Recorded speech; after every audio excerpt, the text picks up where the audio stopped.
Well, good evening. Hello, everybody. How are we all on this Tuesday? It's Tuesday, it's Tuesday, it's time to do this. I haven't thought the rhyme through. Hello, hello. So, as you know, I have the most spectacular, wonderful guest this evening, David Blue, who I should be able to connect with in just a second. I'm so excited about this one, guys. Thank you for joining us. I think this is going to be brilliant. Connecting. There he is. You were saying something about a brilliant guest. I thought we were doing something today. Yeah, sorry. Hello. Hello, how are you? Nice to talk to you. I am terribly, terribly well, thank you. It has just started raining here, half of the course in London. I'm just going to turn the volume up a little bit. Can you hear me? Ooh. Yes, mine's good. Is my mic okay? Because I usually have an external mic, but instead I decided to plug in the charger so we don't get disconnected. Yes, that's always a fun thing, isn't it? When you start watching your battery going, oh my God. I'm jealous of the ring light. You're so clear and well lit. Oh, honey, I've had 11 weeks to practice. Or to perfect and tweak. My light closer, just so I can try to compete. Oh, that's brilliant. Well, we'll just talk amongst ourselves while we wait for you to set up your light. So, yes, I am super, super excited about tonight, this afternoon for you. You are a absolute, like, multi-talented, triple threat force of nature, baby. And yeah, actor, singer, voiceover artist, dancer, I discovered quite late in the day today, which I'm looking forward to seeing that sometime soon, perhaps when we next see one another. So I'm just going to jump right on in because we only have an hour and I have a feeling we're going to have lots to talk about. So right off the bat, what was the first memory that you have of knowing that you wanted to be a performer, that you looked at it and went, that's what I want to do? That's a tough one to answer because I've been acting since I was in second grade, since elementary school, and I always enjoyed it. So it's definitely something I've always enjoyed, but it wasn't until right when I was about to go to college, and I was supposed to go to college for computer science, and pretty much at the last minute, I had this realization of I didn't want to be in a cubicle all day. And I thought, wait, what else can I do? Oh, what about that thing that's always made me happy? Instead, I went and studied theater and have kind of been doing that ever since. So it was kind of when I was 18 that I really had the realization, but I've been doing it my whole life. Right. And what was your very, very first role? Do you remember? Yeah, I do. Sorry, by the way, if I'm sweaty, I just worked out, so forgive me. I thought I would cool down in time. I did not. No, it's good. Sweat is in. Whereas everyone else has kind of gone during lockdown. Oh. Not you. You're sweating and getting thinner. No, not at all. If anyone lost weight, I found it. You're fine. My first role actually was I played a rat in the Nutcracker in second grade. And it was barely a role. They pretty much just put ears and a nose on me and said, run! And I ran across the stage once. And that was pretty much it. And you went, I love this. Yeah, it was just kind of I always did, especially with school, in elementary school and middle school, and then I started doing community theater. It was just kind of something, that and chorus and stuff like that. I just always knew that I liked it, you know? Yeah, fantastic. So you go to university, you get your BA in Fine Arts in Theatre and Musical Theatre, and then after that you had... Sorry, say that again, we cut out. BFA, actually. Woo, get you, BFA. What is the F for? Fierce. Bachelor of Fierce Arts. I like that. By the way, I'm struggling right now not to say, how about you, after every question. I'm like, oh, I'm thinking about me, but I guess that's what the point of this is, huh? You can say it if you want to occasionally. I don't mind. We can see how that goes. Right, so BFA. Sorry, I said BA of Fine Arts, so just a different way of saying it, but never mind. So you get your degree. You're launched into the world. You have an apprenticeship at the Actors Theatre of Louisville. Tell us a little bit about that. It was actually amazing. There's this thing in the Southeast called the Southeastern Theater Conference where you can kind of go after college and you do one audition in a giant conference hall for hundreds of theater companies and repertory companies and what have you. And at the end of college, we were required to do, through the conservatory program I was in, we were required to do an internship or an apprenticeship. And so I went to that audition and did quite well, unexpectedly, I would say. And got a few offers, but Actors Theater of Louisville, then and now, is one of the top regional theaters in the country. And I just kind of waited, hoping. I've done this too many times in my life where I put all my eggs in one basket, but I really, really wanted to go. And I was lucky. I was one of 8 people in the country selected to go and be an apprentice there. And I learned a lot. I got to perform on some amazing stages and work with some great people. And it was a perfect start to my career, my actual career. Yeah. Amazing. And how long is the apprenticeship? It depends. You can do like a summer one, or you can do a year-round one. I couldn't afford to do the year-round one because you kind of had to support yourself. So I did the summer one, but in order to qualify it as my apprenticeship, I extended. So I was kind of there a month or two. It's been a while. I think a month or two earlier than all the other apprentices. And I just did crew work. I did lighting, hanging lights and running shows and stuff like that. And then when they arrived, the actual apprenticeship started. So it was 4 months, I think. Fantastic. And that sets you up nicely. And then you head off to Los Angeles, like everybody else, trying to be an actor. Los Angeles. And your very first job is Veronica Mars, that fantastic, fantastic series. Do you remember who you played? You know, actually, funny enough, I don't think that was my very, very first job, but that's the first one I'm cool talking about. I think my first job was some horrible horror movie that I got cut out of before even We've premiered. all been there. I played on Veronica Mars. I played the role of Beefy Resident, which is not a credit you want on your IMDb. Well, it's interesting because like beefy to me is like, in a way, it's quite, I don't think that's insulting, but I completely understand where you're coming from. It's sort of like they go, you know, voluptuous woman. And I'm like, that's just a nice way of saying fat. You know? Yeah, I've dealt with weight my entire life. So I've always had body dysmorphia, so I've never really felt comfortable in my skin. But it's not that it said like ripped resident or because I was strong resident, but something about beefy makes it feel like I just finished eating a sandwich before I came to that. But ironically, I actually, if anyone's ever seen my episode, you probably can't tell, I hope, but I had the worst food poisoning when I showed that. And I essentially had to do, I don't even remember filming because I was so sick. Oh my God, that's awful. So, that was my first like, I love this. It makes me puke and spew, and I'm playing beefy guy. Great. Yeah, I think from what I remember, what I've been told, we shot in San Diego. So I drove down there sick. We shot, they put me up in a hotel. I didn't experience it at all. And I shot my scene and I went home. Oh no. But one for the books, one for the memory books. And thankfully for us, we didn't have to wait too long before you kind of burst onto the screen. I know you were working and doing sort of episodic things, but then you had a real lucky break, and that was with the hugely popular series Ugly Betty, where you played Cliff St. Paul, fashion photographer, and also love interest to Michael Urie. So Indeed. Tell us how that audition process was and how the role came to you. Yeah, God, I know you know. I love it when people say, not you, when other people go like, why'd you choose that role? And you're like, I wanted a job. This opportunity came up and I chased it. It was kind of standard. I went to the first audition. I think it was my first time ever even auditioning for that wonderful casting director, Jeff Greenberg and Alan Hooper. Oh, he's so great. Love them. And everyone else in that audition were huge names, huge stars. I knew all of them. And it was so intimidating because I wasn't. And I auditioned. Oh no, are we frozen?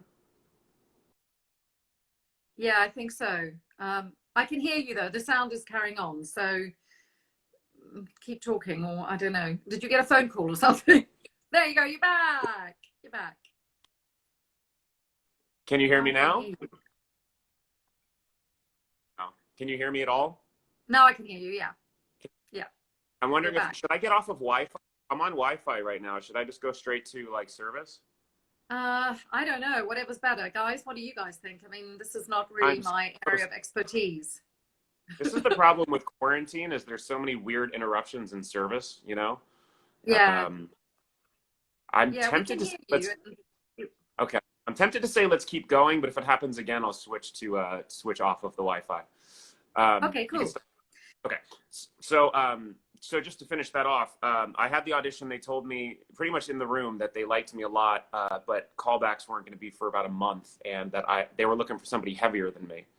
So I Right. pretty much stopped working out and started eating like mad, and gained weight for the callback, and then same thing for the test, and you know just worked really hard. And the best compliment I think I've one of the best I've ever gotten in my career was they told me afterwards, they're like, you earned that job. And everyone, they were so inviting and welcoming, Do you know what? especially I'm because the wondering role if was we written as should. just a 3-episode role. Yeah, sorry. I'm just wondering if you should switch because it is the sound keeps dropping out, which might be because it's a sort of like peak time of day. But now you've frozen again. Oh no! It was such a good story too. Uh, Hold on, okay. hold on, I'm off Wi-Fi. 1 second. Okay, sure, no problem. Yes, he knows his mic's going in and out. Everyone, thank you. We're aware. Can you hear No, me now? this is not. Yeah, there you go. A little bit. It's very patchy though. It seems like it's not. It's very pixelated and then dropping out of sound. So not quite sure how we can fix that. It looks like I'm back on. Am I back? Yeah, somebody's saying plug in an Ethernet cable. It's Also, my maybe. phone. Can you hear me now? I can hear you, but I can't see you. 1 second. Let me I'll tell you what, should we jump off and then rejoin?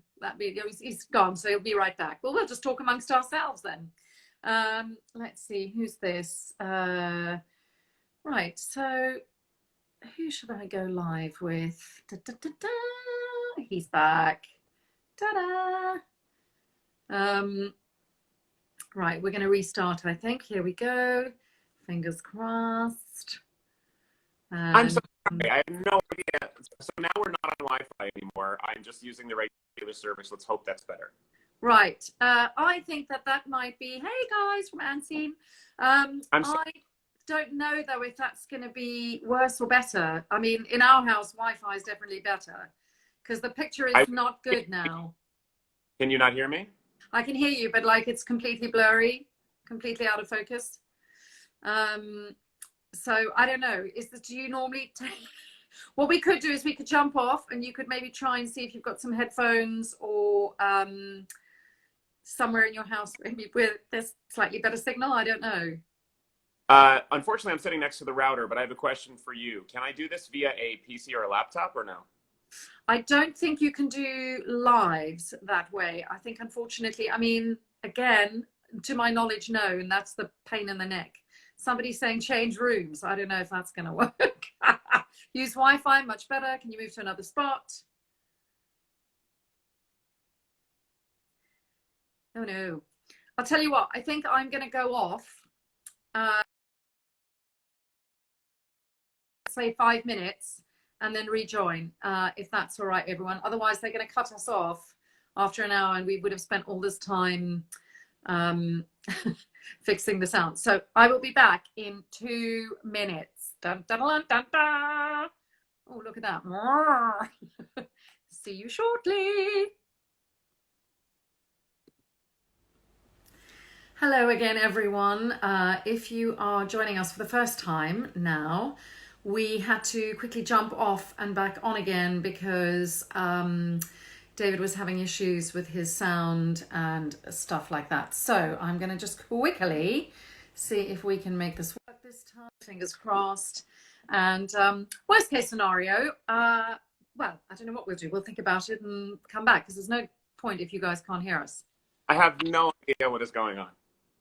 Well, that is much better. So whatever you've done now, this seems to be good. I'm not, it's hard during this time because I just joined Twitch a few months ago for David.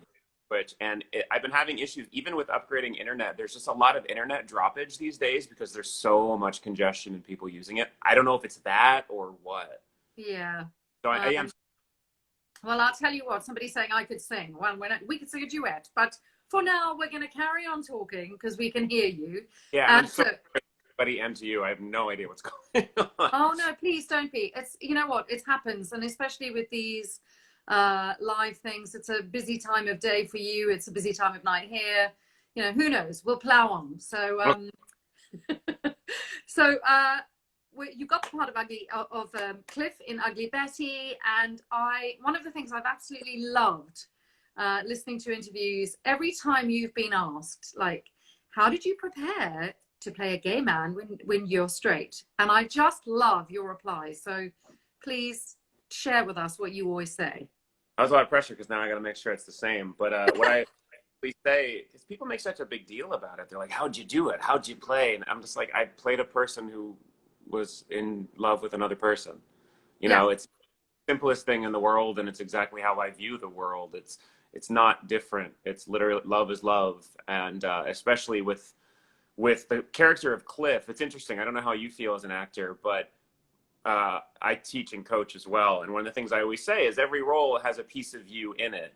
And I kind of looked at Cliff as the most optimistic version of myself. Everything was hopeful and positive, and taking that and putting it on somebody piqued your interest and you like them and you're interested in them and you fall in love with them. It's not difficult. Yeah, exactly. And I mean, you guys had such fantastic chemistry, you and Michael Urie. Do you still stay in touch?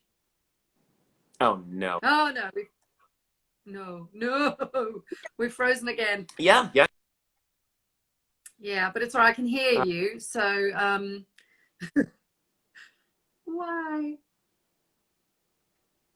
why is this happening?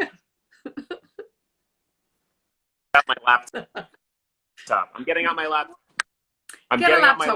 Let's see if we can do this. Let's see. Wait 1 second. I'm trying my.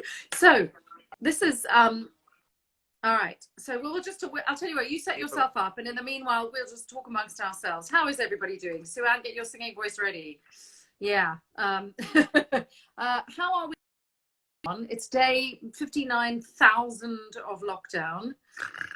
And, how are we doing? Yes, issues with IG Live. I agree. I'm thinking possibly of changing platforms because of this continuing issue, which is a problem. Hello, everyone. Waving. It's so lovely to have you all here.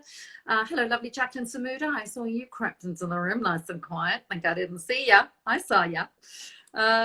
So, guys, anyone who's just joined right now, we are having a slight problem with David's sound. So he's just trying to see if he can sort it out, and then we can carry on. Worst case scenario, we will migrate to another platform or set up another night, because I know lots of you were very, very keen to see this. So, hey there, Jacqueline. So, yes, anybody got any questions at the moment? Let me just see, that might be David back. So, he's now saying he's unable to join. Yeah. So, David, I suspect if you're watching this, you're unable to join because you're trying to do it through a laptop. I don't think you can watch it on a laptop, but I don't think you can live stream it through a laptop. So any techies out there, maybe you guys can help us. I don't know how to make it better. He's sitting on top of his router, so to speak. that sounds rude. Yes, no, it doesn't work on a PC, exactly. Yeah, I don't really know quite how to read your name. My name, Suanne is my name. Or it depends where you are. Of course, people, we have suggested trying another room. Sorry, I'm reading comments as people are trying to help. Lula on your PC, what does that mean? That's like some kind of magic gibberish. Reboot the router, David, if you're watching. Otherwise, we might just jump off again and then try and start again. Who knows? It's exciting. I could just sit here and read your comments for an hour. That would be That would be fun, wouldn't it? Two guys walk into a bar. No, I'm joking. Right, so if he knows how to do it, change the DNS servers. Oh my God, that all sounds terribly complicated. Look it up on YouTube. It takes like 2 minutes. Right, I don't know if he is watching any of this. Let me see if I can join him. I think he may have jumped off for the moment. So does anyone have any questions for me? How about those Lakers? Because these are all excellent suggestions, but I'm not sure I can tell him these while I'm live unless he is watching. So yes, call Samantha Carter. She'll fix anything. Shall I just quickly text her and see if she can come pop on in? I know yeah, he's back. Well, I'm not sure you can join from a computer. No, you can't. Apparently it has to be a phone. We've had multiple suggestions though about rerouting your, oh, it's now saying unable to join. No, I'm going to try and join you. Why is it now unable to join when you could? Technology. So in the meantime, when do I think I'll be back on the stage? Well, I can't really say at the moment. We shall see. We shall see. Accents. Oh my God. I don't really know what it is about accents that you like so much to do. Funny accent now. I'm very sorry if I'm insulting everybody. I'm trying to be funny, but it's not good. He's back. Here we go. We're going to try one more time. Come on. Let's make it work. Work. Please work. Yeah. Yeah, what's happening? I'm literally trying a different place.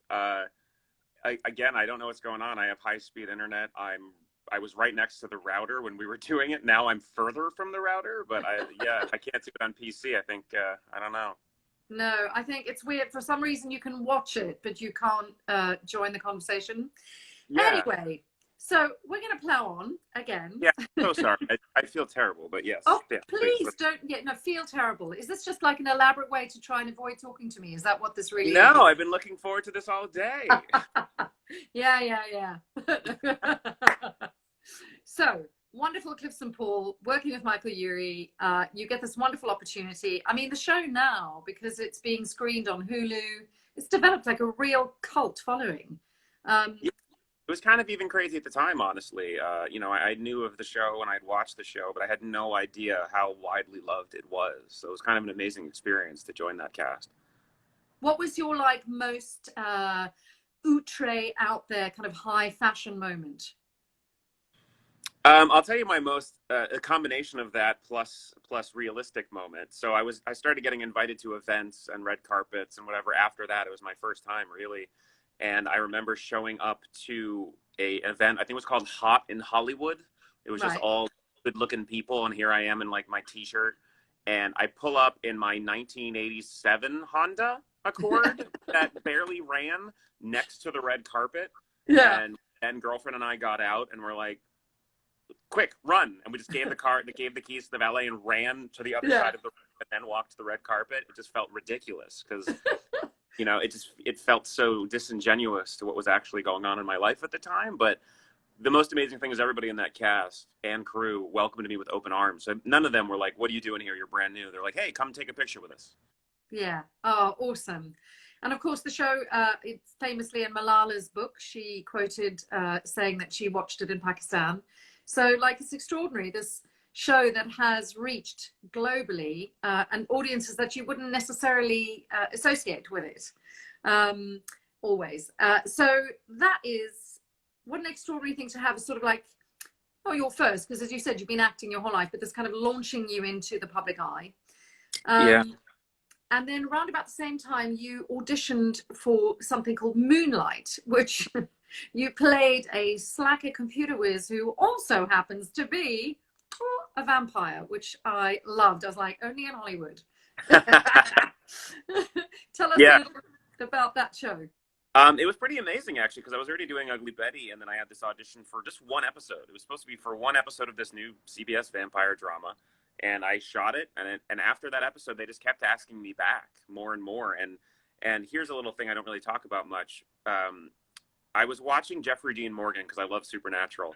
Hmm. And I remember watching him on that in Grey's Anatomy. And I kind of secretly said to myself, that's how I'll know I've made it. When I'm Yeah. recurring 2 shows at the same time, I'll know I've made it as an actor. And I booked Moonlight, and then and then they invited me back, and they kept inviting me back, and it was like a dream. I was going from one studio to another, back and forth, trying to arrange schedules, and even and again another show where they welcomed me with open arms. And even when we finished filming the supposed to be season finale, the creators came up to me and told me they were going to make me a series regular the next year. Amazing. Then we were canceled, but Yeah. yes, and it was just a whirlwind. Like my whole life Yeah. changed in a short period of time, and I loved the character, especially compared to like compared to Cliff, who was like this nice, easygoing photographer, to then go across town and play like kind of a dick, Yeah. who's good at Rock Band. It was so much fun. A role you could sink your teeth into. Hey. Thank you. I'm here till Thursday. I know, sorry, I was like, that is so awful. That's such a bad joke. Yeah, and so he was a complete slacker and a bit of a dick, right? Because I have not seen the show, I'm afraid. I've watched everything else. But How not... dare you? I'm done. I know. I'm sorry, Master. Right, so after Moonlight, you're now climbing the ladder of success, very excitingly, working all the time, grooving in LA, and you are a self-confessed massive sci-fi geek, and you get the call to audition for SGU, for Stargate Universe, playing Eli Wallace. So tell us about that audition process. Well, first of all, the character was originally called Eli Hitchcock. Yes. So I was going to play him. But I was in New York filming an episode of Ugly Betty when I got the audition. And I had another audition too, right around the same time. And I remember honestly balking at the audition. I wasn't sure if I wanted to do it. Not because I didn't want to do Stargate, but because the character was described, if I remember correctly, as an acerbic wit with an untested talent. And the more I read it, the more it just felt like they were talking about McKay. They were just talking about David Hewlett. And I loved David Hewlett. And I was like, there's no way that I can play a role like David Hewlett as well as David Hewlett. So I almost passed on it.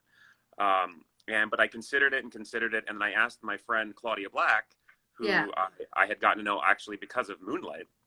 And she's like, you have to do it. They're so great. It's the fans are wonderful. The people involved in the show are wonderful. So I kind of got over it and auditioned and very quickly found out I was going to be testing for it, but not for a few weeks. It was a while later. Mm.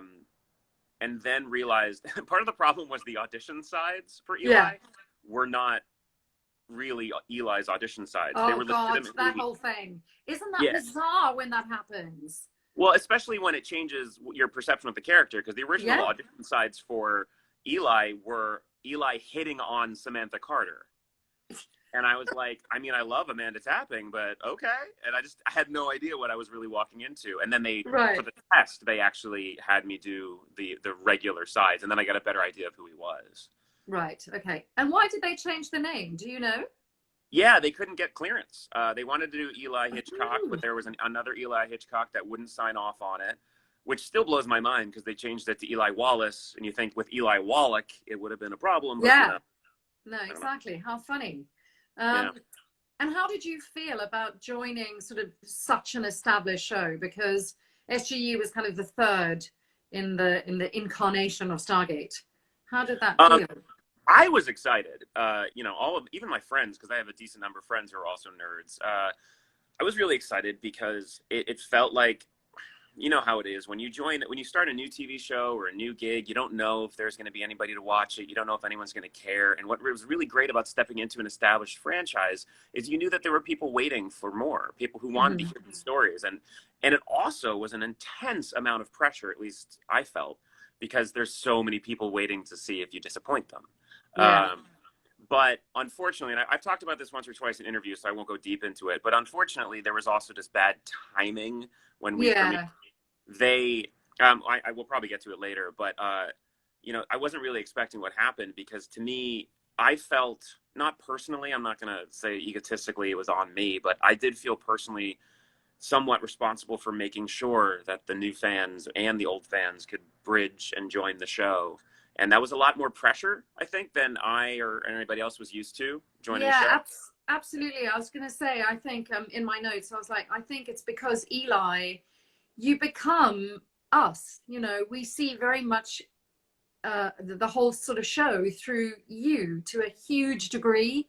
And I can understand that that must have been massively exciting, but also daunting because at the Yeah, time, and they told me. I mean, so after the test, but before they told me I had the job, Brad and Rob conference called me yeah. while I was at an event. Actually, I had to step outside an event and just have this long phone call. How Kind of fabulous, how Hollywood. You're like, hang on a right. minute, I'm just going to step out and take this. Can you hold my drink? I have a little Yeah, hole.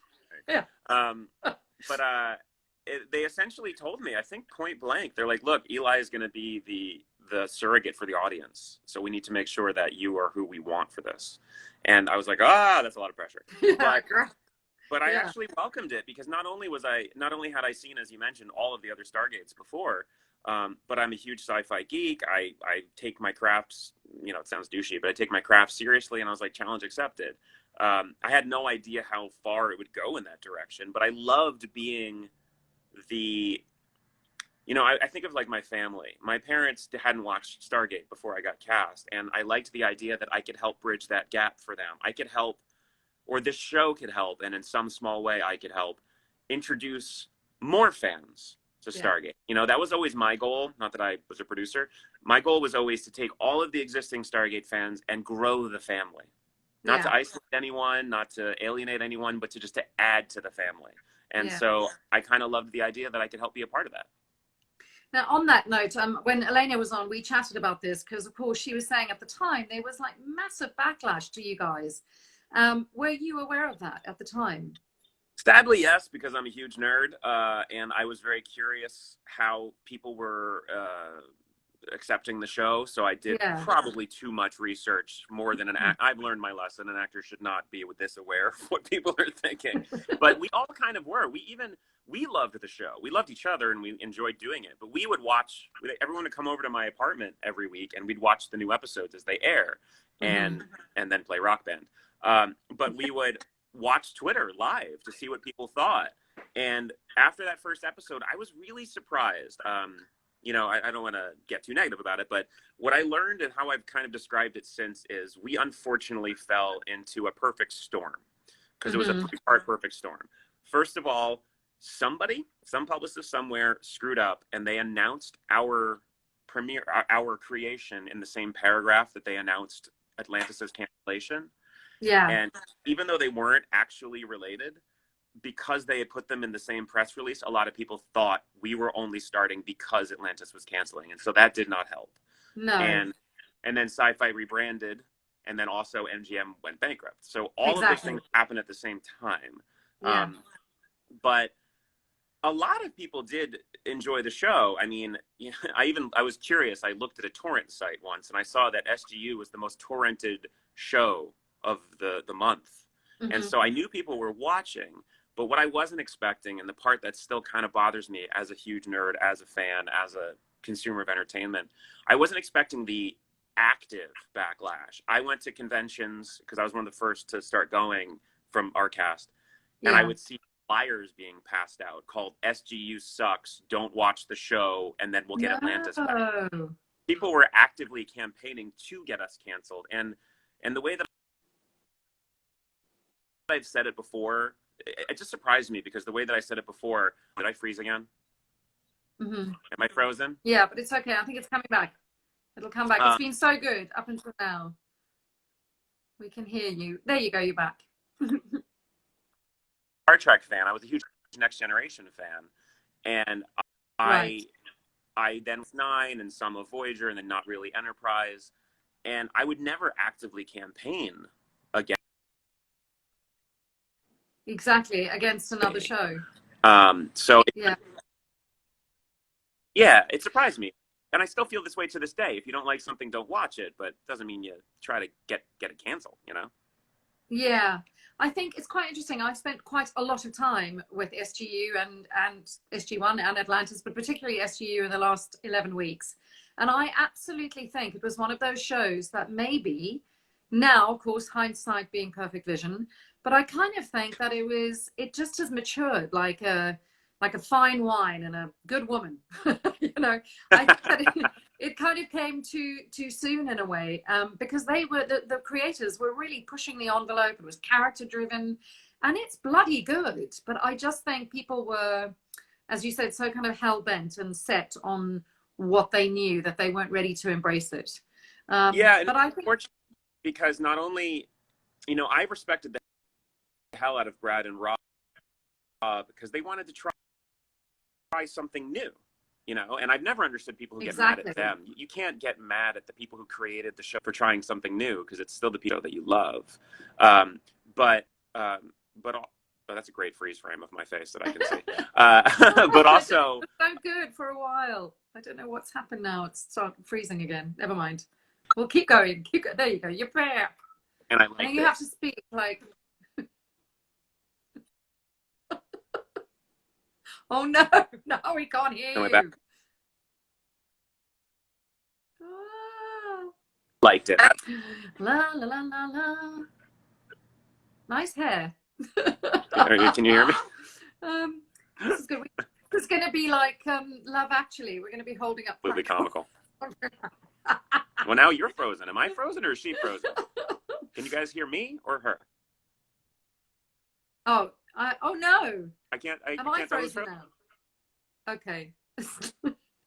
This is like you've heard of the movie. Hey, Frozen. everyone in the chat, raise your hand if you can hear both of us. I can hear you, and you're moving now. Have I frozen? Okay. Oh. You keep freezing for me, but I don't know if that's me or you. Okay. I don't know what to do. I'm just going to sit very still. Can you hear me now? Have I frozen? I can hear you. Yeah, I can hear you just fine. Can you hear me? Okay, I can hear you. It's cutting in and out, but it's you know, we'll try, because I know everyone is desperate to hear about CISGU, so I absolutely don't want them missing this. What I was going to say, I think we're both good. It looks like in the chat that people are saying they can hear me. They can hear us, but they can't hear me now. That's so weird. You know what? Should we just we could quickly do a I was going to say I could dip in and out. You can hear, but David is a bit bitty. Clipping. Suanne is not frozen. No. Oh, somebody's saying check out Lula TV. Yes, now. How ironic! Now is the time we need a bloody. I just think the internet needs to stop being a dick. Exactly. There we go. Well, you're back, so I'm not moving. Keep talking. I am not moving. So yes, I was saying that it's like a fine wine and all that. We've covered all that. So I loved your relationship with Robert Carlyle, and your first day, your very first scene ever was with him, wasn't it? Actually, you're right. My very, very first scene was getting beamed up on the Destiny. And how did that feel? Were you slightly intimidated or excited, or how did that feel walking onto that set, being such a huge fan of the franchise? Well, luckily I'd already met the cast and Robert or Bobby, but other than Ming Na and Lou Diamond, who hadn't been cast yet, actually, when we started filming, I kind of took a minute to myself. I walked around the ship, the Hammond, just to kind of check it out as a nerd and as a fan. I will say the coolest part, though, those of you who haven't heard this, we did weapons training, or they did weapons training, and I begged to be part of it. We did it in the shadow of the Atlantis Gate, and we had our first table read in the gate room of Atlantis, and that was cool for me because it felt like the baton was being handed off, and it meant a lot to me. Absolutely. And a lot of us, I think. Yeah. Your picture or your back? What a terrible time. So yeah, I love their dynamic. It was very, as I said, very Salieri and Mozart. You know, these two people who clash but kind of need each other. Was that on the page when you started, or was that kind of what you two? Yeah, No, that's exactly you've the way I pray disappeared. You've too. disappeared. Sound. I'm wondering, shall I we can hear jump you. off? No, I can see your mouth moving, but then it's like, it's a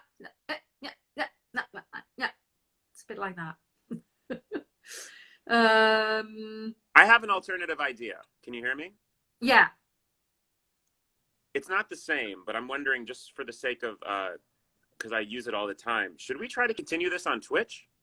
sure. I've never done it before, but and so I don't really know how to do it. But So if I'll tell you what I'm going to it, do. I'm going to email you a Zoom link, okay, and we are going to stream that through my Twitch. Is that okay? sure. Everybody in the room, check out my Twitch for David Blue, the number 4 David Blue. Give me about 2 minutes, and I will email you that link, okay? Yes, we'll see Okay. you shortly, everyone. Sorry. Me too. I'm so sorry. In danger? Are you back? Can you hear me now? Oh, she's connecting to audio. 1 second. Connect to audio. Gotta love the internet, people. Still connecting to audio. There you go. Can you hear me? Oh, Can you hear me? I can hear you. so now I hear nothing. Oh, I'm trying it on my laptop now. we can hear you just fine. Bear with me. Ah! No!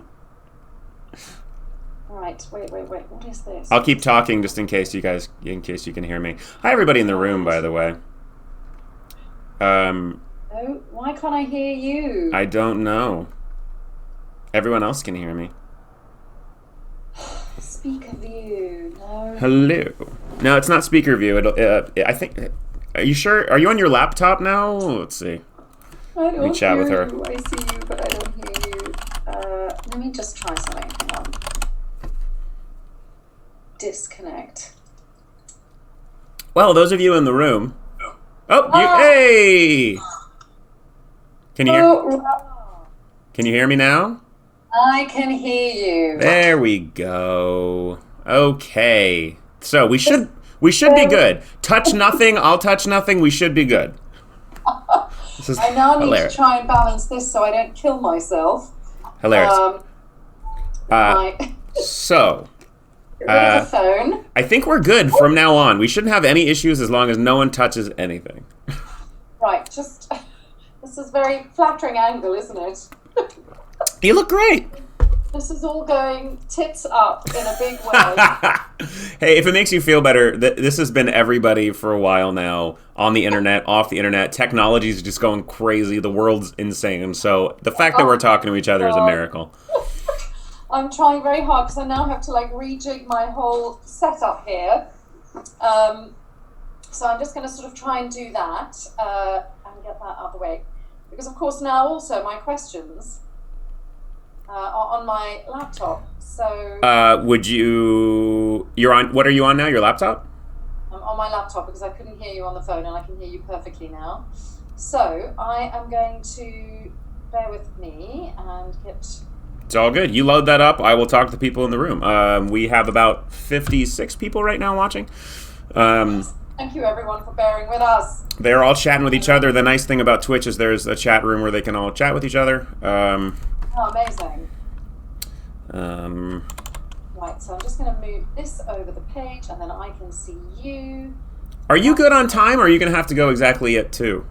No, I'm fine, as long as you are okay as well. I'm good. So let me let everyone in the room know we're not ending in like a minute. We're going to finish the interview. So feel free to stay on. Tell other people to come here to watch to make sure that everyone gets to hear Suanne's awesome interview. Right. Well, let's say, 17 times is a charm. Am I the only one who this has happened with? It's the only one that has happened to this degree. We've had issues of people not being able to join and not like understanding the technology, and also Gary Jones had quite connectivity issues. Oh, of course he did. But actually, this is grand because I can see the script, I can see you, the script, the questions. Perfect. Right, so we're talking about SGU and working with Robert. And I'm so sorry, but I didn't get to hear the very final bit of what you were saying, and it sounded spectacular about how the writers had sort of watched the two of you, changed a few things definitely decided you and Elise needed to separate. No, they were really... It was funny because there was a running joke with the show, and by the way, Suanne, this will be saved on my Twitch, so I can send you a link, so this will be something you can still video-wise use. Awesome. Thank you. It was something interesting. They used to always tease me. I remember early on, I made the mistake of telling everyone in the cast and crew that I wasn't a nerd and a sci-fi fan and liked Stargate, and they quickly repeated that as much as they could. And the running joke was people would ask who is most like their character, and everyone would just turn to me. But the truth is, almost everybody on the show, we got along splendidly. Everyone was wonderful, and so it would be a disservice to say that we were our characters, because that was good writing. That was really good writing and good production and good acting. Carlisle, like I said, just was a wonderful human being, as was Elise and Elena and Jamil and everybody. And so I don't know how much was really based on us. We were just goofy dorks, you know. Ming Na, God lovers, one of the biggest nerds in the world. So there's so many. Yeah, like, people are always so surprised when they meet, especially like Louis. You probably know Louis. He is not at all like his character. Is he? He's not at all like his character. He is a big goofball. He's a giant goof. So I think people are always surprised. I think I think a lot of people tend to assume that as an actor, you just show up and you're just playing yourself. But that's really very rarely the case. Yeah, absolutely. And certainly I think with something like the character I played with Hathor, because she was a sort of seductress and, spent all the time being sexy, which is so funny because it so does not... I don't know. Well, thank you. But like for me, being able to make people laugh was the escape, the thing that was just so fantastic.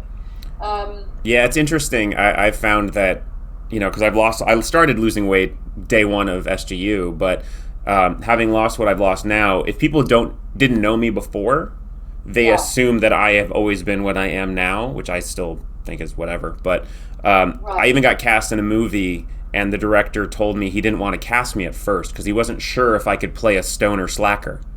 And I was like, that's all I've done for a decade. Are you kidding? It's so what's in front of you is pretty much what most people in this industry and fans perceive, Yeah. Well, we're sort of jumping around a bit, but while we're on the topic of weight loss, what did prompt your sort of dramatic weight loss? Because when you appeared after SGU, it was, people were there was quite a lot of talk on the internet about your weight loss, your dramatic weight loss. Well, actually, it was on purpose. I've yo-yoed my whole life with weight, both because I have a crappy metabolism and and because I have body dysmorphia, always have. I had gained weight actually for Ugly Betty, and then worked pretty regularly. And when I got cast in SGU, I was starting to get to the point where I wasn't feeling great. I was tired a lot. I was low energy. I just didn't love what I was seeing in the mirror, and it was just a personal choice. And God bless Brad, Rob, Carl, and Joe. When I got hired, I said to them, guys, this is a survival show. We're low on food. We're low on water. I want to lose weight anyway. Are you okay if I purposefully do it as the show continues? And without missing a beat, they said absolutely. So I started losing weight, working out, and watching what I was eating day one of filming. And a lot of people missed it, but if you watch the show and pay attention, you'll see me lose weight as the show goes on. I lost probably about 40 or 50 pounds throughout 2 seasons. And then I lost another 45 after we stopped, after we got canceled. But the funny part is, you know how it is. Sometimes you film out of order. Yeah. So we'd go back and be filming 3 episodes prior. Yeah. So I'm such a filmmaker, producer, director. So I knew that would look weird. So I would hide it. Sometimes you'll see Eli with his hoodie zipped up, and that's me trying to hide the fact that I'm actually way skinnier now. So there was lots of little tricks like that in order to do it. But God bless them for letting me do that. It just didn't make sense for Eli to. Even if he wanted to stay that way, he couldn't in that environment. Yeah. And it has changed your casting, as you said, but not necessarily for the better, or how do you feel about that? To be honest, it's a little back and forth. At first, it was frustrating because it is like starting over. My friend Todd Stashwick said it really well. He said, you changed the brand. Everyone was buying Coke, and then you changed the brand. I became New Coke. So it was tough. But I always think of the quote, dress for the job you want, not the job you have. Yeah. And I knew what I wanted to potentially do. I wanted, somebody called me, and this isn't patting myself on the, well, ironically, this isn't patting myself on the back, but somebody early on in my career said I was a young Tom Hanks, and I was like, that's all I want in the world. And that meant being able to disappear more into roles. And as I said, I wanted to feel better. I wanted to live longer. I wanted to try to deal with my self-perception. So that became more important to me. And I don't think I knew how tough it would be career-wise to start over. I don't think I was actually aware of it at the time. I had an idea, but not as much as it was.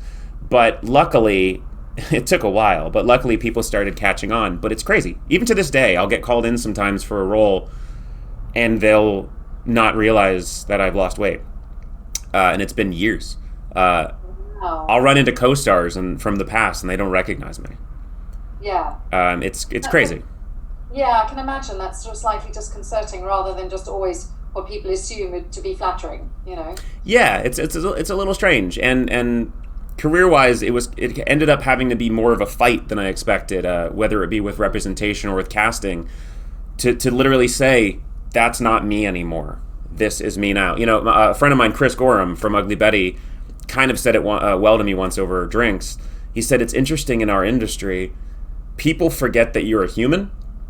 So, like, you'll audition for someone 10 years after you worked with them, and they'll be surprised you look older. And it's like, I age, you know, I grow up, I change, things happen. I'm a father now or whatever, you know. So it's interesting. It's interesting to see it happening as it's happening. But at the end of the day, I think you have to be who you want to be. Absolutely. Absolutely. And I think it's one of those double-edged swords the whole time, isn't it? Because exactly that. Somebody sent me a thing on Twitter recently going, oh, Hathor looks different. And like, they may not have meant it in an insulting way, but my hackles immediately rose because I was like, it was 25 years ago. Yeah, you know, I had a... and it's so stupid. It's like, I should just go, I'm 25 years older. Yeah. I'm over 50. I mean, it's insane. And I actually, I remember once, and I don't fault this person at all, I was at a convention, and a fan came up to me and put down a headshot from SGU, and as I was signing it, they said, what happened? And I didn't know what they were talking about, so I said, what do you mean? And she said, you used to be so attractive. No. And I was like, oh, ouch. I actually thought I was looking pretty good from working out. But it's perception. And by the way, just so you know, Urs in the chat room says Hathor looks even hotter than ever. Urs. Thank you. You know, it's humans, it's an interesting thing, and I don't want to get on a soapbox here, but especially with the internet and what have you, growing up as a huge nerd, as a sci-fi fan, if I wanted to get a letter to Jonathan Frakes to say that I loved his performance of Riker, I'd have to find a phone book, send a letter through snail mail, hope he got it and read it. Yeah. Whereas now, somebody can literally be on the toilet and go, I hate you, at David Blue, and it's like, bloop, it's on my phone. Like, it just goes right to me. And I don't think we as a society learned what that means. We just started doing it. And so it's hard. People forget, especially when it comes to public figures, if you want to call actors that. People forget that we're just people. And we have struggles, health problems, weight problems, psychological problems, depression, all that stuff, you know? Exactly. And stay off the internet. That's the... Yeah, the internet is dark and full of terrors. Right, so getting back to SGU, what were the characteristics of Eli that you really kind of immediately grasped onto or identified with?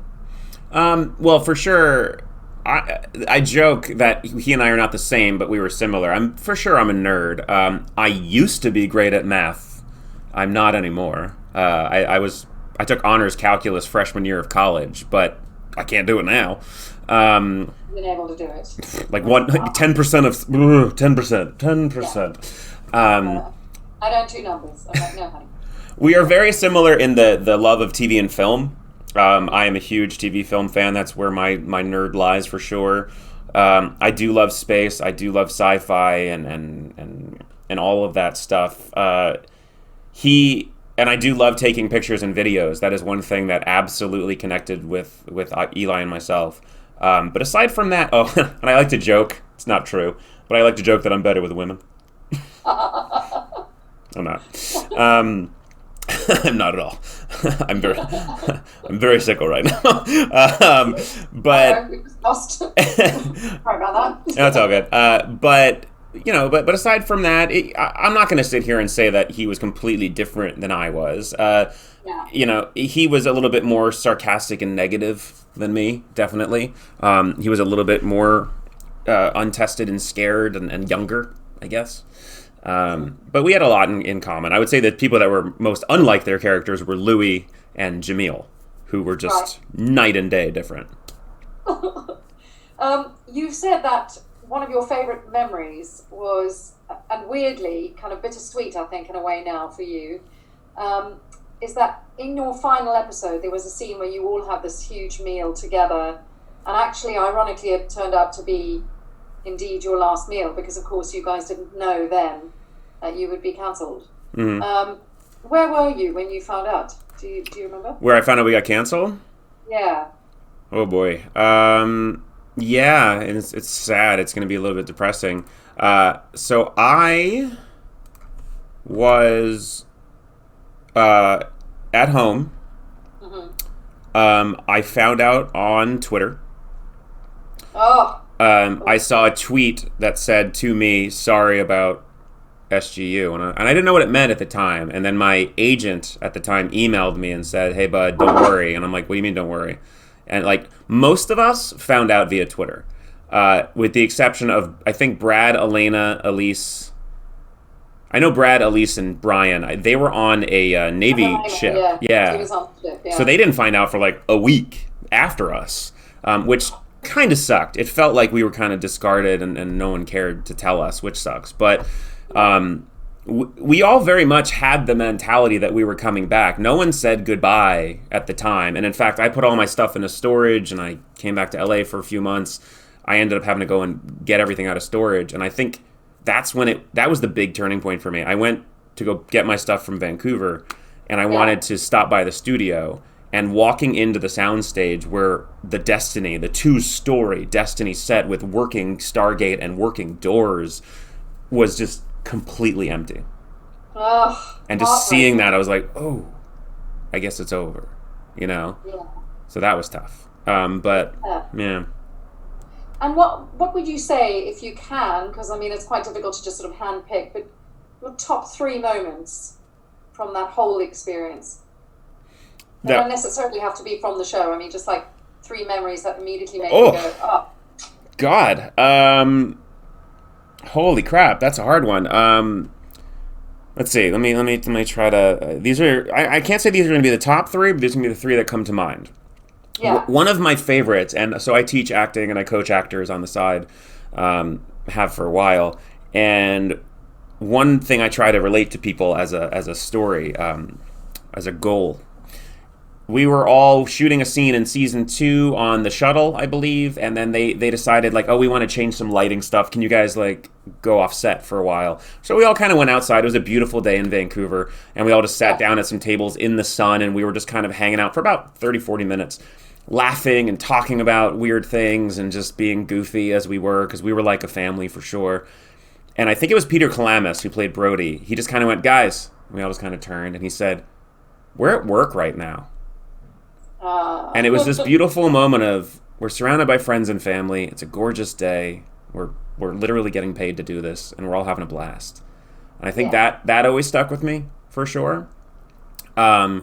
Followed very quickly, and this is a selfish one, but I think it was in the episode Air, Darkness, Light, Water. It was in the episode Water. I love that. And it was a scene where Eli and Rush are arguing while they're unloading the ice from the gate. And there's just background everywhere and yelling and screaming and special effects. And he and I are just completely going at it. And then I'm like, ah! And then I hear cut. And I was like, what do you mean cut? And I was like, oh God, we were acting. And it was this moment where I wasn't me, I was Eli, and he was Rush. And it was one of the most amazing acting moments I'd ever had, experienced anyway, where it felt like it was real. Yeah. And that was so cool. Do you know what you did in that moment? Like, I always ask, the reason I ask, this isn't, there's no right or wrong answer, but I found this certainly as an actor and with comedy, particularly stand-up, and even theatre, or any theatre more so, I think, than film. But it's such an ephemeral thing, getting a line perfect, because it is like trying to catch water. It just slips through your hands. And sometimes, like, I'll know when I've got it right, but I won't be exactly sure what I've done. I just feel it. I 100% feel it in my body. And I just wondered if you had a similar... Yeah, ironically, as a teacher and as a coach, I don't ask people, how do you think it went? I say, how did it feel? Because it is that feeling. It's the world fades away. Yeah. And I love that, and I think that's the dragon that all actors and performers and musicians are chasing, is that feeling of it's this otherworldly type thing. I'm trying to think of a good third one that'll hopefully make you laugh. Oh, you know what? Here's one of my favorites. This also shows you who Jamil is as a person. I know I could probably tell you like 20, but here's one that comes to mind. We were all doing an interview, a group interview, like we're all sitting in chairs being interviewed at the same time, and God, I love Jamil. Jamil is great. He's a goofball. He's fun. He's so talented. Just amazing person. But he also loves to screw with people, and people don't know that. So sometimes they'll think he's being serious. Right. So we were in a group interview, and the reporter turned to Jamil and said, "Okay, so what was it like preparing to film the pilot?" And without missing a beat, Jamil goes, "Well, it was intense. We had that week of anti-grav training in space, thanks to NASA, but because of that," and we all just kind of turned to him. And the reporter's like, "Oh, interesting." And then asked the next question. We're like, "Did you just blatantly lie on camera and she believed you?" Sorry. I loved it so much, and it's such a Jamil thing to do. But we had so many fun, we played pranks on set. There were constant jokes all the time. We would, like I said, we would hang out. We'd watch an episode and then come over and we'd all play Rock Band. I have video of Lou Diamond Phillips singing like Rush while Elise is on drums and I'm on guitar. Like, it was just, it was a blast of 2 years. And honestly, we thought we'd be going 5 to 10. So I'm just sad that it didn't last as long as it should have. Yeah. Well, that brings me neatly to my next question, which is, if it were to come back in any sort of incarnation with that team, would you be on board for that? In a heartbeat. And just to save time, I'll let you know that I've spoken to almost everyone recently, and every single other person in the show agrees. We loved the characters, we loved each other, we loved the show and where it was going. We'd love to do more. Unfortunately, it's just not up to us. No, of course. Well, we can only just keep trying and keep campaigning and keep hoping. And, what an extraordinary thing to have been a part of, particularly as you've watched every other episode, and not every episode. And this is, what an amazing thing to be. It was an absolute part of sci-fi history, I think. That's very kind of you to say. Wow, that's amazing to hear. I mean, even when we were making it, I was proud of the show. I always say I would have watched it, even if I wasn't on it. I mean, I watched the other ones, of course, but I liked it. I liked that it was trying something new in a world that I loved. I loved the characters, and even some of the characters surprised me. Honestly, in the script, the characters of TJ and Greer, I thought were like, oh, they're fine. And then the first time I saw an episode with Elena in it, I was like, holy crap, I can't keep my eyes off of her. And Jamil would do choices that you're like, what are you doing? And then you'd watch it and you're like, whoa, you win anything you want to do, dude. And I was just in awe of everybody's talent, whether it be the camera people, the directors, the writers, or the actors. And I think that's rare in our industry. So I'm immensely proud of the work, and if people connect to it, that's amazing. Yeah. Thank you. That was really lovely. So moving on from there, you enter an incredibly busy period of your life, which we're still sort of in, but you had East Siders where your appearance had changed. and then you hotly followed that with Stalking LeVar, a quirky comedy, which I watched a few episodes. Oh, did you? It's great. Yeah, it's really out there. So how did you become involved in that project? Really easily, because Heidi has been a friend of mine for a long time, the creator of the show. She just asked me, and I love what I do, and I just want to do it as much as I can. Let alone make a living off of it if possible. But, I knew about the show. She and I were good friends already at that point, and she just asked if I joined. Same thing with Eastsiders, too. Kit Williamson, the creator, was a friend of mine, and he said, do you want to come on the show? And I said, anything you want me to do. Absolutely. Yeah. In fact, if I could, I wish I would have done more on both shows. Well, there's still time. Right, let's hope. New things coming in, exactly. Let's all watch it. But yeah, guest appearances on Rizzoli and Isles, Castle, and then you did a film with Thora Birch and Chris Klein called The Competition. Indeed. So busy. What was that all about, The Competition? The Competition was essentially a rom-com, a weird Obviously rom-com. A competition. Right, The Competition. It was actually perfect to speak behind the lens a little bit. I had just had a weird thing happen in my life. My apartment had been destroyed. And I lost all of my belongings. Wow. Yeah, it's crazy. Like an upstairs neighbor. Short version is an upstairs neighbor set their apartment on fire, and it just came. The sprinkler came through the ceiling and just destroyed everything. Oh so my God.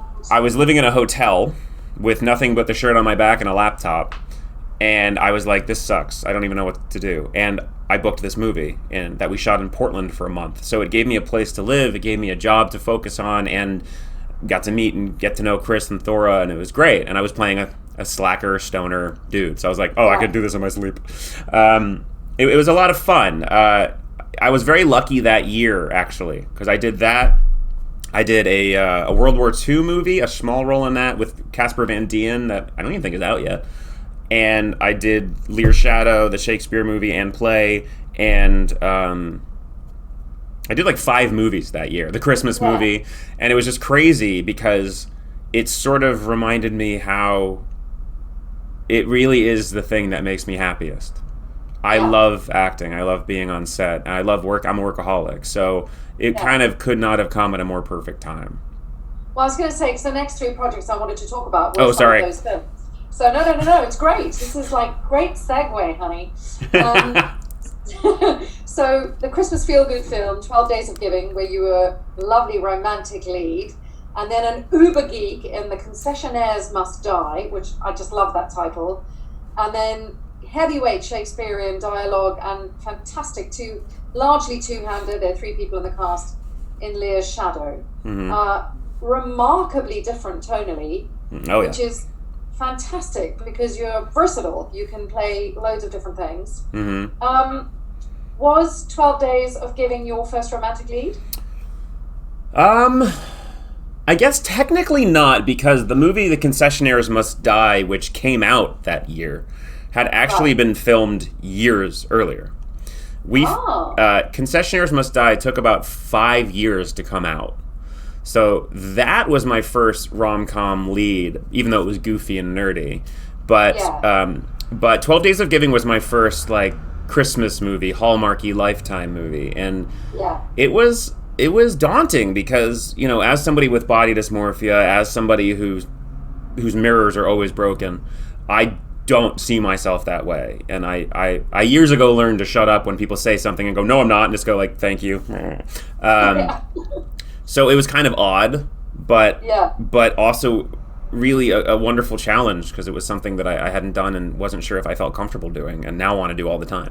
Christmas movies are the best. Right, I actually haven't done one since even, but it was so much fun, and we shot in a small town in Nebraska, and everyone was really cool and welcoming, and the cast, Ashley was wonderful, Jax was wonderful.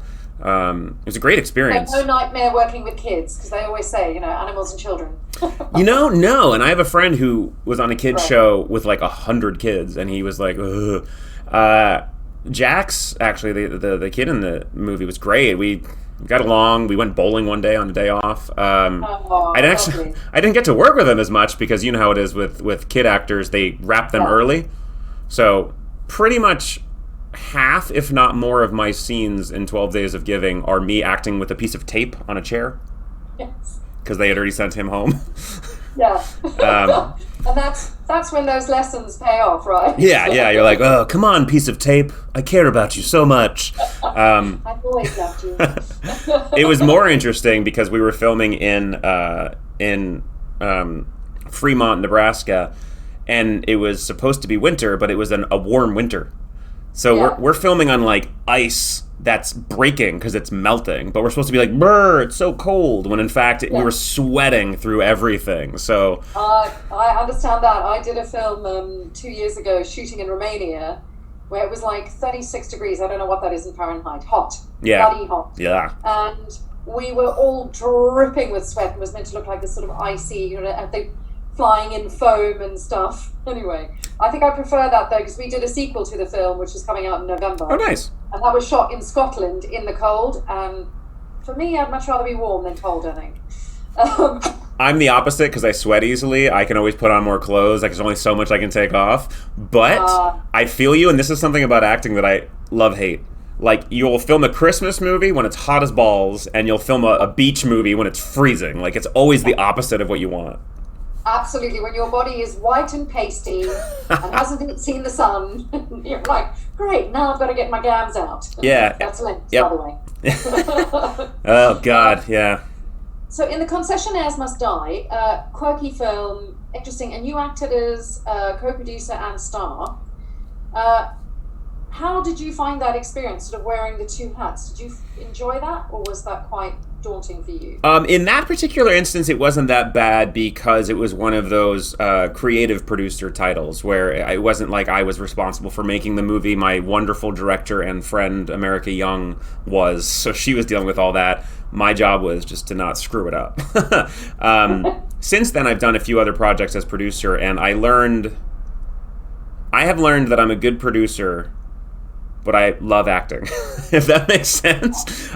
It's actually, I produced a pilot of a show that I was trying to make for a while called Drunken Gaming. And yes, I saw that on your website. I mean, I'm in. Boom. You know what's funny? I have a list of people who want to play, Connor Trenier, you, all these other people who want to be in a future episode. I just can't get the show produced. But I produced the pilot myself to try to sell it. And that experience was such a nightmare that I was like, oh God, I don't know if I want to do this at all. And I was starting to question my place in the industry because it had been a few years since I had acted really at that point. Yeah. And when I booked the competition with Chris and Thora, I walked on set having not really acted in a little while. And I was like, God, do I still like this? And 5 minutes into being on set, I was like, oh, yes, I do. And I selfishly think I realized why I prefer acting. When you act, you go on set, you do your job, and you go home. Yeah. You're responsible for your work, and that's it. As a producer, you're like a parent. You're responsible for everybody's work, and it's so much more stressful, and it's so much more responsibility, and I'm just going to admit that I'm selfish, and I just want to do my job and go, cool, call me when you need me again. Yeah. I totally understand. Amanda and I talked a lot about that because, of course, Sanctuary, she was in it, directed some episodes, and exec produced, and she said she found it exhilarating but completely exhausting. Like, she got to the end and she was just like, yeah, I'm a human being. Yeah, it's so crazy. You know, I think the biggest lesson for me about that, because I also direct, but I tend to not write things for myself. I write things to produce. And I tend to not direct things that I'm in. And I never really realized why until Robert Carlyle was directing an episode of SGU. And it was this big group scene that we were all in, which sounds like porn, but it's not. This big group scene, and I remember we were acting, and I kind of saw his eyes flicker. And I was like, what did he just look at? And then I realized he was checking the frame from inside the scene. And and he did not ruin it at all. Like, he did it well. But I was like, oh, God, how can you do two jobs at once, man? I don't know how you're doing it. And so I selfishly think I realized it's kind of a one at a time for me. Yeah, although, I mean, you're incredibly busy all the time and you multitask. So perhaps, down the line. Maybe. I mean, I'm not, hey, never say no. So tell us about Leah's Shadow. It was a play first, and I didn't realize you were in the play as well. Indeed. My good friend Brian Ellerding wrote this beautiful play, took me out for coffee and just told me about it. And I was like, yeah, where do I sign up? And I love Shakespeare. I studied Shakespeare in college. I really honestly, for a minute, thought that's what I was going to be doing for the rest of my life. We were talking about Actors Theater of Louisville. Right before I went there, I was offered an internship at the Orlando Shakespeare Festival that I turned down in the hopes that Actors Theater of Louisville, which was one of the hardest decisions of my life because I really loved the Orlando Shakespeare Festival. But I hadn't done it in years. And it was very daunting. Like you said, it's a 3-person movie/play, but the majority of it is, it's the 2 of us until the 3rd person comes in. So the idea of not only doing mostly Shakespeare with a little bit of contemporary thrown in, but also I enter stage at the beginning of the play and I do not leave until the end. Yeah. That was terrifying. And I wasn't entirely sure if I could do it. And I am so grateful and glad that I did. The play itself, which we ran for about a month, in Pasadena, was so wonderful. And we even had an immersive thing where there were the tables in the movie were actually filled with audience members during the play, and we acted around them pretending they weren't there.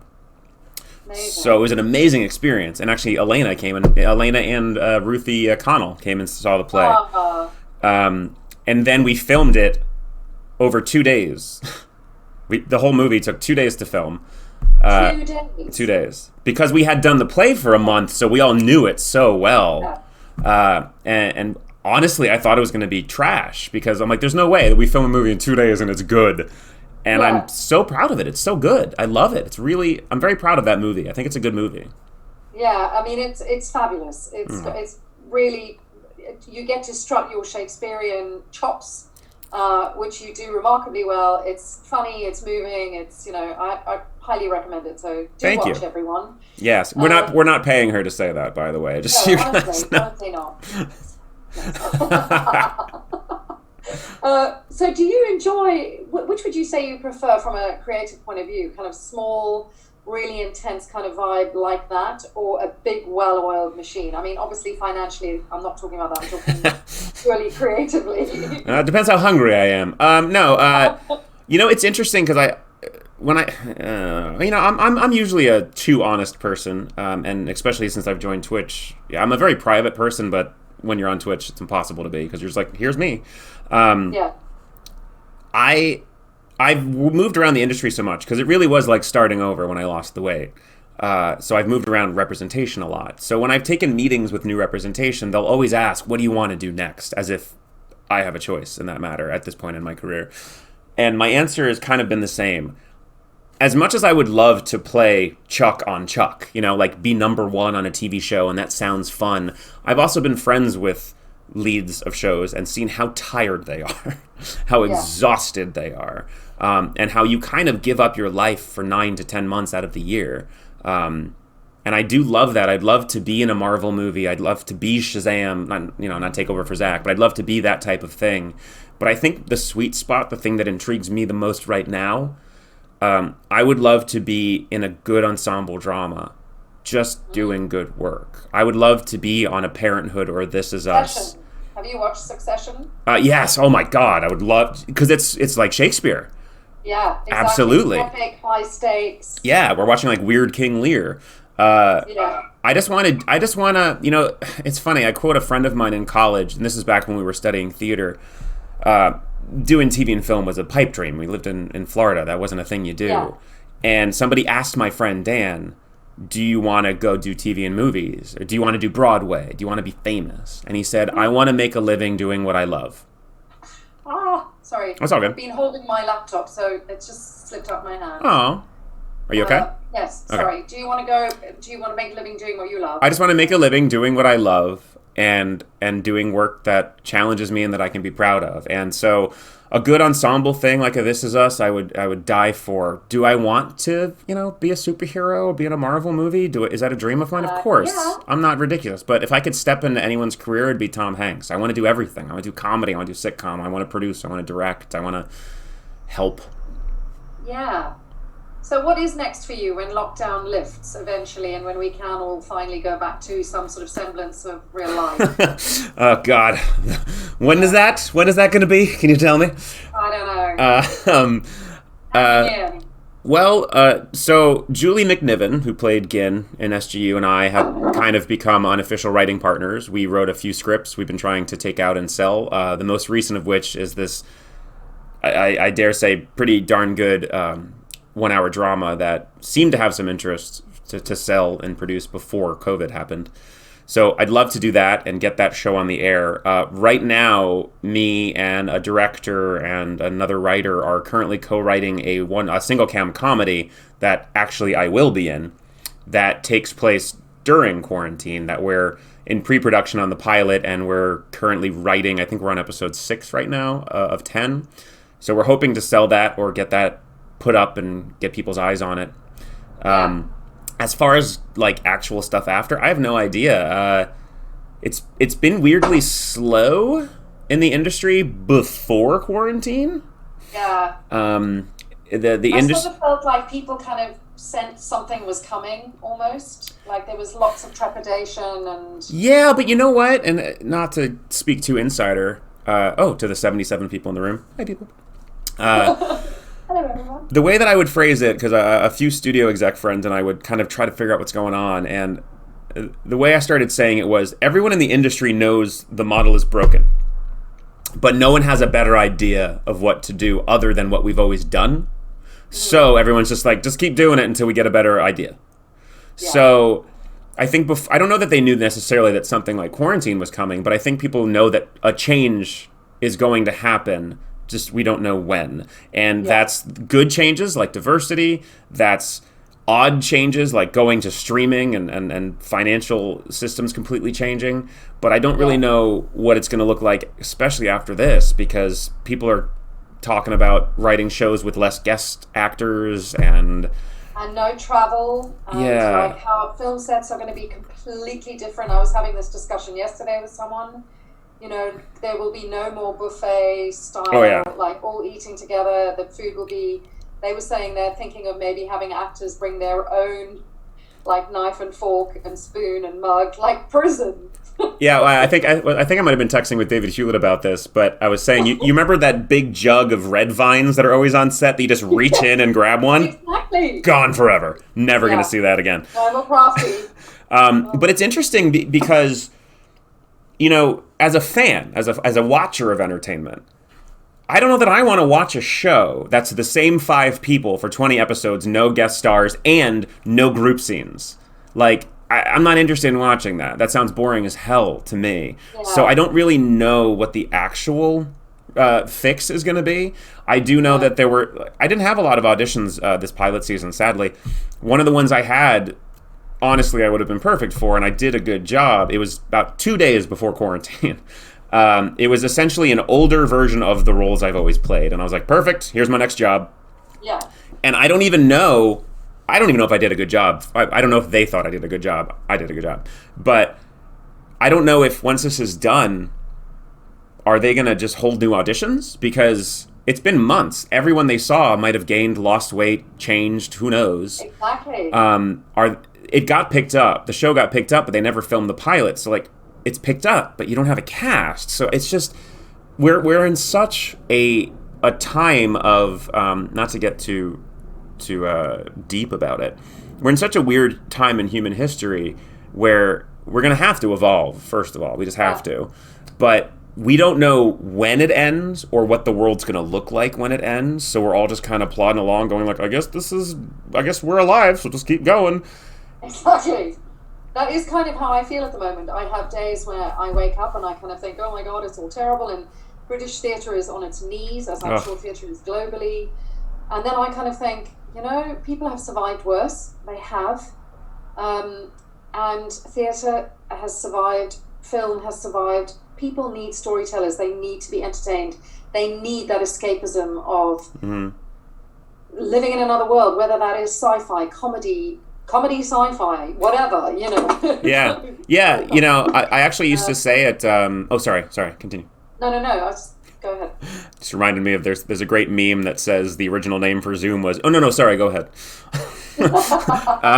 No, it's totally true, and it's been a running joke that I've said for a long time of I am actually decently good at physical things. I'm a good shot, all that kind of stuff, but nowhere near as good as like actual survivalists. And I've always joked that if there was ever a zombie apocalypse, I'm going to hide in a cave until society restarts, because you don't need entertainers until like things are back okay. Yeah. And here we are now. But what I'm seeing and what I kind of love is so many of my creative friends, writers, producers, directors, and artists are like, I got to do something. So like my friend Mark Bernardin did this wonderful thing, the Nerdalogues, which raises charity money by having everyone do monologues. And it's all these wonderful actors kind of stretching their muscles, and it helps to watch. And I know Queer Eye has become like, I dose myself with it when I'm really sad. I'm like, time to watch an episode, Schitt's Creek is an obsession. Yeah. You need it during times like this. And that's, like you said, the catharsis of entertainment's always going to be a thing, whether or not people realize it. So I'm not worried that theater, TV, and film are damaged or gone. I am worried how long it'll be before it's really back, and more so for people like us, I'm more worried about how long is it going to be before we can like make a living again doing it, because even if the world ends quarantine soon, it won't, but even if it all goes back to normal at some point, it's going to take another month or two before we work, because you got to then wait for shows to get into production and then get cast and then all that stuff. Exactly.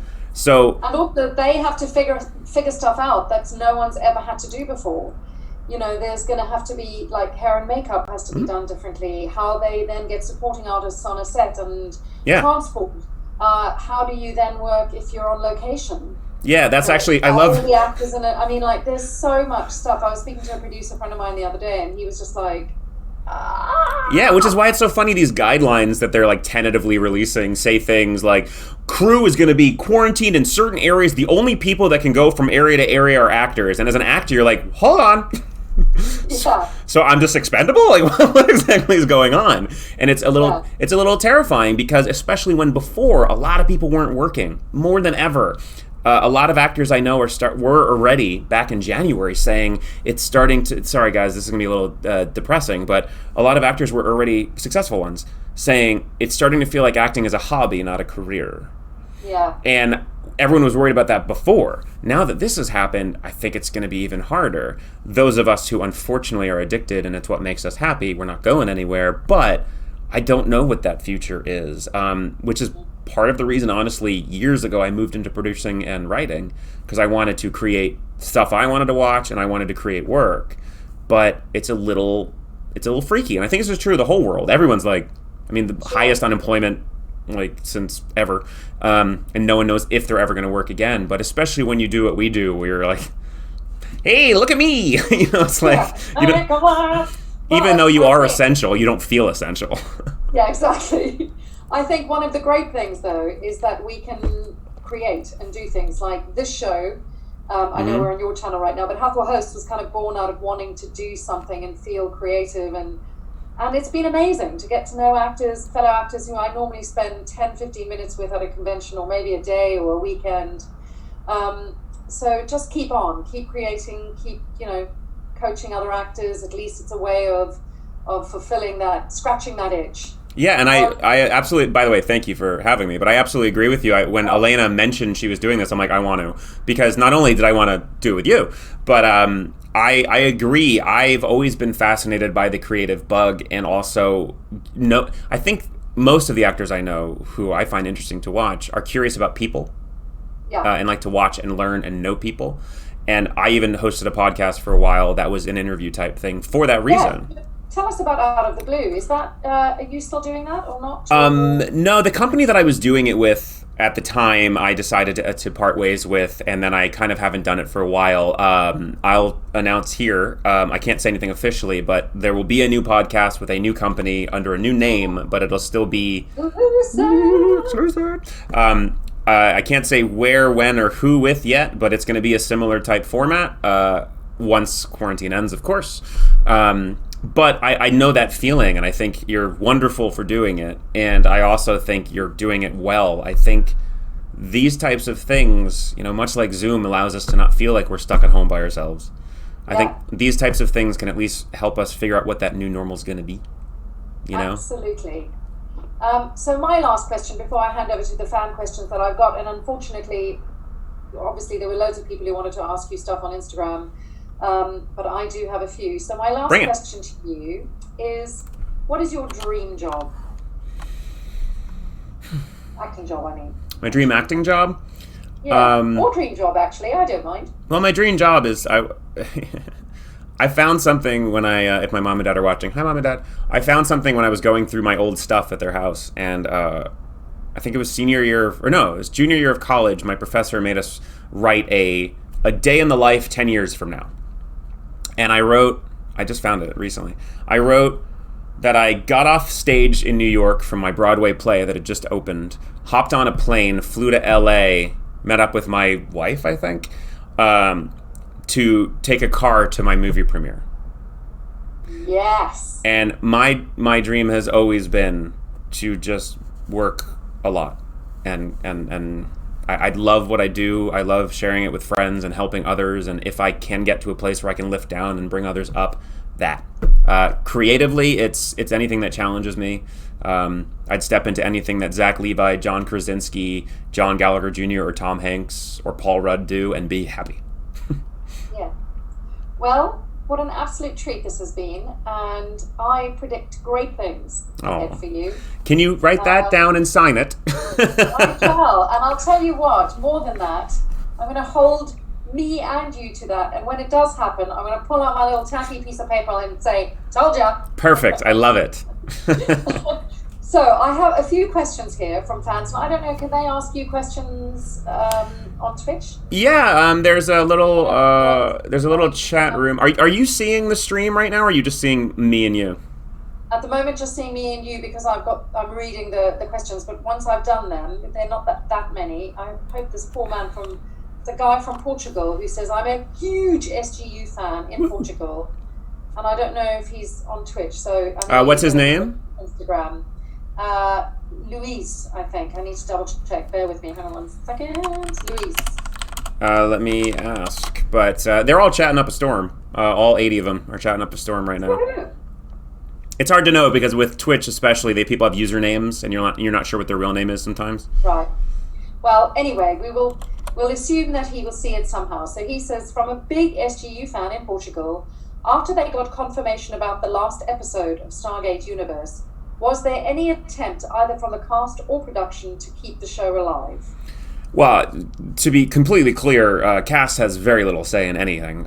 We are, I hate to ruin the facade, but actors are hired help. Unless we're a producer on the show, we show up, we do our job, and we leave. So even when you say, like, bring the show back, it's like, I would love to. We would still be doing it if I had any say. Yeah, and I'm working. But I will say that Brad and Rob, or I hope I'm not speaking out of turn here, I heard, because I asked, because I wanted to do more, that there were going to be 2 movies that were going to continue things, both the SG-1 Atlantis and Universe, and then also wrap up Universe. And unfortunately, it was decided, whoever decided, that they didn't want to do that. So it was going to happen, and then they decided against it. So I have not heard anything since then. That's all I know. That's my pay grade. Well, that's good, because the next question was, is there any realistic way SGU Season 3 or a movie to be made? We can't wait. What can we do as fans to make it happen? We want to know what happened to Eli. Well, I will... Oh, guys, my first time saying it on record. But I will say that when we were still filming SGU, I went up to Brad and asked, where are we going? And he told me some stuff. And then we got canceled. Ooh. So you have the secrets. I know some of where the show was ending, and I know some of where season 3 was going. And I've always said that I will never tell anyone because one, it's not my story to tell. It's Brad and Rob and Carl's. And then 2, in the back of my mind, even to this day, I don't want to say it because then it can't be made. It's ruined. And I would love to believe that there's always a chance, especially the way we ended the show, where they could continue. And especially when you're watching things like Will and Grace come back and the Connors, you never know. I love how many conspiracy theories are like, he's lost so much weight, they're totally filming right now. And I'm like, okay. I would love it. And to answer the second part, which I think is important, what can fans do? I think with any franchise, it's don't be silent. And I don't mean get mad at anybody. I mean, talk about the show, tweet about the show that the things are still popular, so that way when people produce or pitch or try, the higher-ups who are making decisions know that there is going to be an audience and a fan base there for it. I think, unfortunately, that's part of the, not to be negative, the thing with what happened with SGU. So many people actively, not so many, some people actively campaigning against it, I think might have helped damage the franchise because it made other people go, oh, they don't want more. Well, now is the time to reverse that and get on there and tweet and talk about it. I mean, I know Joe Malozzi and I had a long chat about this, and he's been amazingly vocal. Sorry, I'm being wibbly wobbly. I'm sort of balancing it on a you're fine. The table. So anyway, let's keep hoping that is something that happens, because I think we'd all sign on in a New York minute. Oh my God! If they continued SGU, I'd be there tomorrow. And if they made a new show, I would beg to. It's the same thing. Like Ben Browder is a friend of mine now. Yeah. And while we were filming, I met him, and he's like, "I want to be on the show. Can you tell them I want to be on?" And I think everyone on all the franchises are like that. We all want to keep working with each other, and Absolutely.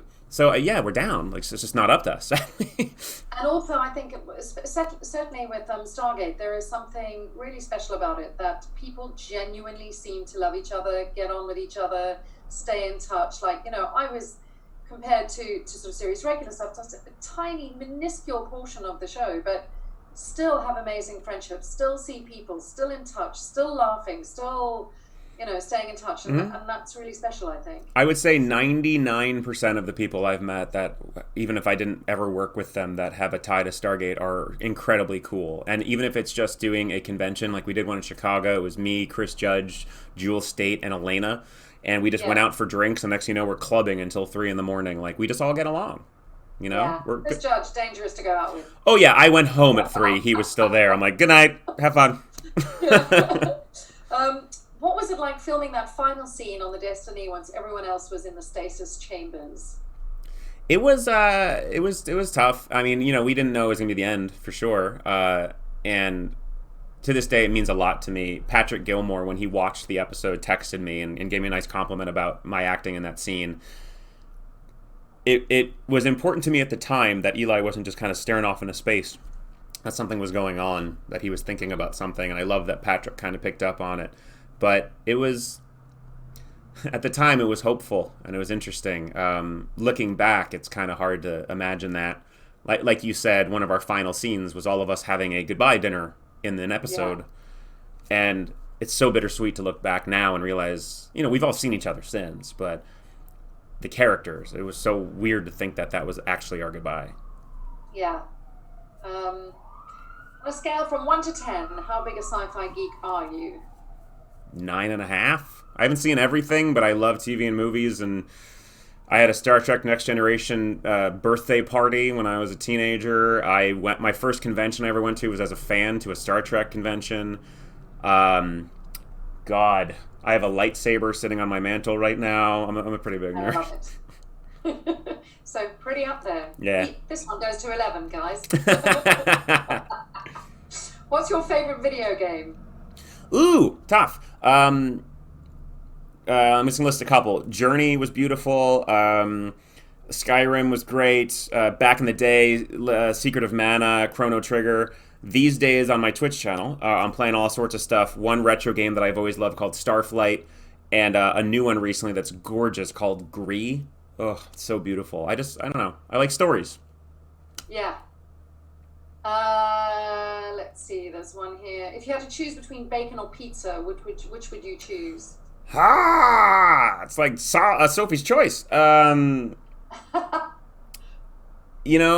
both so tasty. I'm gonna say pizza because just definition-wise, you have more options there. Yeah, and you can always have like something that resembling bacon on a pizza. Yeah, fakin'. Exactly. Okay, these are quick ones. Morning or evening? Evening. I'm a night Tea owl. or coffee? What was the last one? Sorry. Tea or coffee? Tea. Protein or carbs? Protein. Wait, hold on. What do I like? Carbs. What do I eat? Protein. Cake or death? I'll have the vegetarian platter, please. And that, my lovely, lovely David, brings us to the end of the interview, which has been an hour on here. I can't believe Woo! that. Yeah. Thank you so much for doing this and for persevering and going through. I feel so bad that it happened. Hell. I really feel terrible. I don't know if it's me or, well, it's not me. I don't know if it's my internet or what, or if it's Instagram. I feel terrible. I think it's Instagram.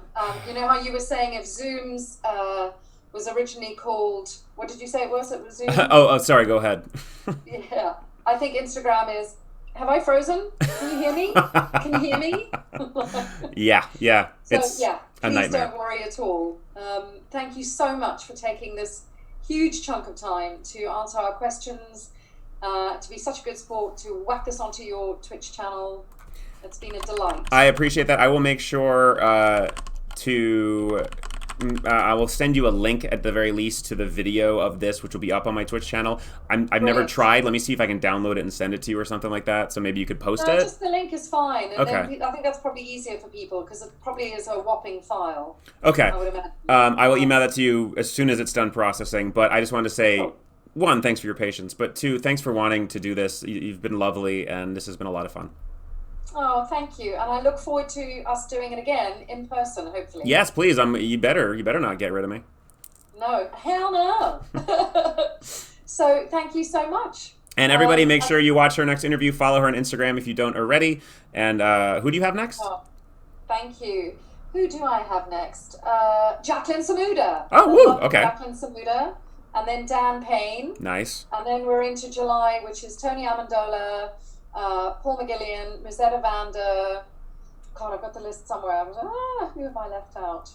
And then I've got some really interesting ones cooking away. I'll just leave it at that. Ooh, nice. I might have to send you a question or two for Paulie. Yes. Oh, please do. Please do. Or any kind of like fun behind the scenes things that you can. Absolutely. And from us and from all the people in the chat, thank you for doing this. It's cool. Oh, thank you. Mwah. Thank you so much, everyone. I'll speak to you soon, David. Sounds Take good. care. Bye. Bye.